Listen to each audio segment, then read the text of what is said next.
Hello students, कैसे हो आप सभी। आज मैं आपके यूट्यूब चैनल इजी बायोटीच पर लेके आई हूँ आईसीआर जेआरएफ प्लांट साइंस के लिए जो हम क्लासेस कर रहे हैं। उसके अंदर आज हम टॉपिक कवर करेंगे हेटेरोसिस। जो हेटेरोसिस जो टॉपिक है वो हमारे एग्जाम पॉइंट ऑफ व्यू से इम्पोर्टेंट टॉपिक है। तो आज हम बात करेंगे हेटेरोसिस होता क्या है। तो सबसे पहले हम देखते हैं डेफिनेशन क्या होती है। The superiority of F1 hybrid over both of its parents in terms of yield और some other characters that is called heterosis. अब अगर हम इसको समझें तो ये क्या है, ये दोनों पेरेंट्स हैं, जैसे कि एक मेल पेरेंट और एक फीमेल पेरेंट। इन दोनों के जो क्रॉस से क्या बना, हमारे पास एक hybrid generation I. For example हम मान लेते हैं कि जो हमारा फर्स्ट पेरेंट है उसकी जो यील्ड है वो कितनी है, 8 है। इसकी यील्ड कितनी है, 8 किलोग्राम है, ठीक है।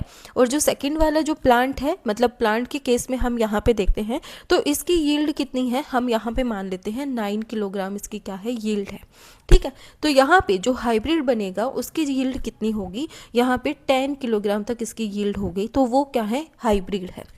तो यहाँ पे क्या बोला है कि जो हाइब्रिड बनेगा मतलब दोनों पेरेंट से वो क्या होगा, सुपीरियर होगा। तो उसको हम यहाँ पे क्या बोलते हैं, वो क्या कॉन्सेप्ट होता है, वो हेटेरोसिस का कॉन्सेप्ट होता है। जो सुपीरियरिटी है वो किसकी टर्म में होती है, वो यील्ड हो सकती है या फिर कोई कैरेक्टर्स हो सकते हैं। The superiority of F1 hybrid over both of its parents in terms of yield और some other characters that called heterosis. Heterosis is increased in vigour यानी कि हेल्थीनेस, ग्रोथ, यील्ड और function of a hybrid over the parents. तो यहाँ पे इसको हम क्या बोलते हैं, हेटेरोसिस बोलते हैं। जो हेटेरोसिस जो टर्म है उसको सबसे पहले शूल नाम के साइंटिस्ट ने 1914 में क्या किया था, डिस्कवर किया था। तो यहाँ पे याद रखना, हेटेरोसिस के जो टर्म है उसको किसने कोइन किया था, शूल नाम के साइंटिस्ट ने 1940 में इसको डिस्कवर किया था।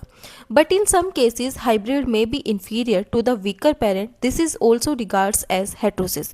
तो यहाँ पे क्या बोला गया है, अगर पेरेंट वेराइटी क्या है, वीकर है, तो यहाँ पे जो हाइब्रिड है इंफीरियर है, अगर वीकर है तो उसके जो चांसेस हैं वो 2 से 3% के ही होते हैं। वरना जो पेरेंट जो स्पीसीज है उससे जो हाइब्रिड है वो क्या बनता है, सुपीरियर ही बनता है।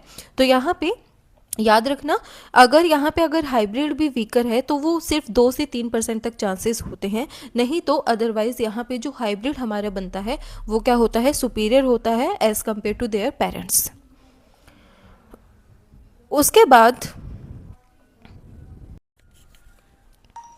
उसके बाद आते हैं methods for estimation of heterosis. तो इसके अंदर सबसे पहला आता है मिड पेरेंट हेटेरोसिस।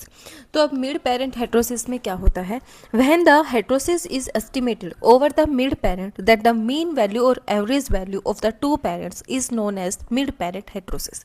यानी कि जब हम हेटेरोसिस को क्या करते हैं, एस्टिमेट करते हैं ओवर द मिड पेरेंट, तो यहाँ पे जो मीन वैल्यू और एवरेज है वो क्या है, टू पेरेंट्स।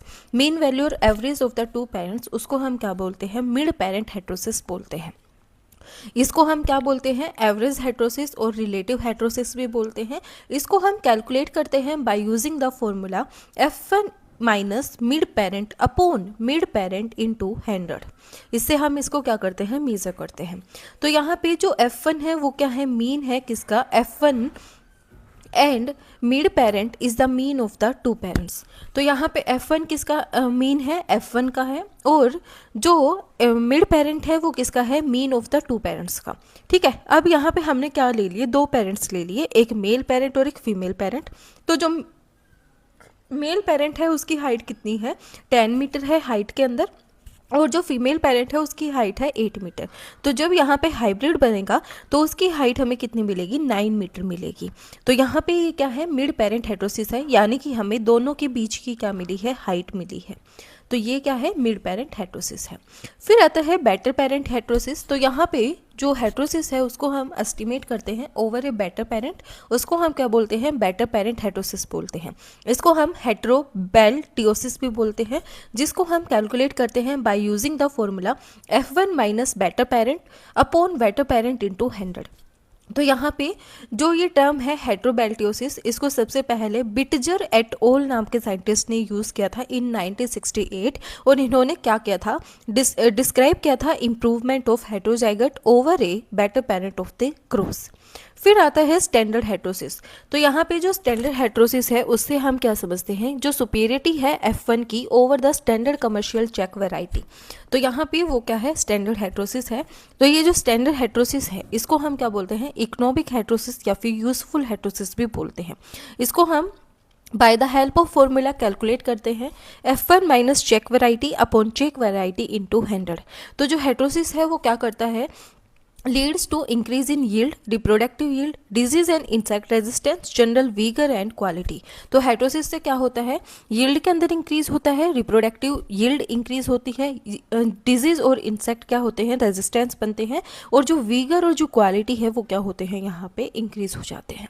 उसके बाद जो मोस्ट ऑफ द कैरेक्टर्स हैं वो क्या होते हैं, डिजायरेबल होते हैं, हेट्रोसिस के अंदर वो पॉजिटिव होते हैं।